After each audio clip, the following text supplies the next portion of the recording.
আসসালামু আলাইকুম রহমতুল্লাহি ওয়া বারাকাতুহু নাহমাদুহু ওয়া নুসাল্লি আলা রাসূলিল কারীম আম্মা বাদ। ডিয়ার ফ্রেন্ডস, আশা করি প্রত্যেকেই ভালো আছেন। আলহামদুলিল্লাহ, আমিও ভালো আছি।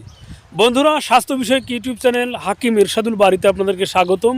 সাথে আছে আমি হাকিম ইরশাদুল বারী।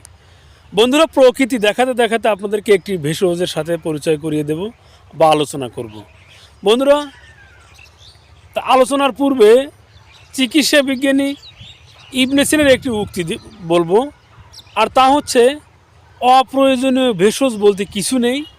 যা প্রয়োজন তা হচ্ছে ভেষজ সম্পর্কে সঠিক জ্ঞান। বন্ধুরা, একটি ভেষজের হাজারো গুণ রয়েছে।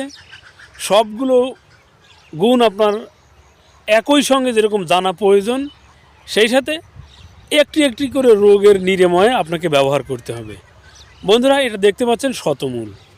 এটি সাধারণত যাদের শুক্র তারল্যজনিত সমস্যা, একদম বীর্য পাতলা এমনভাবে বের হয়ে যায় যে টেরই পান না এটি কি পানি নাকি বীর্য, কোনো মজা নিয়ে বের হয় না।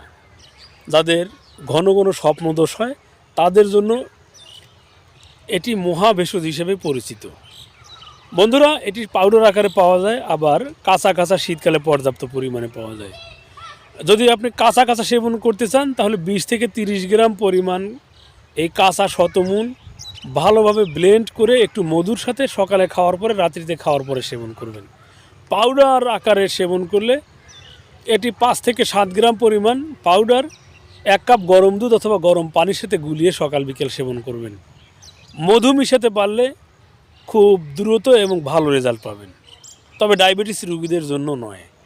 তো বন্ধুরা, এই ছিল আমাদের আজকে আলোচ্য বিষয়। ভিডিওটি ভালো লাগলে অবশ্যই লাইক দিবেন, কমেন্ট করবেন, সাবস্ক্রাইব করে সাথেই থাকবেন। ধন্যবাদ।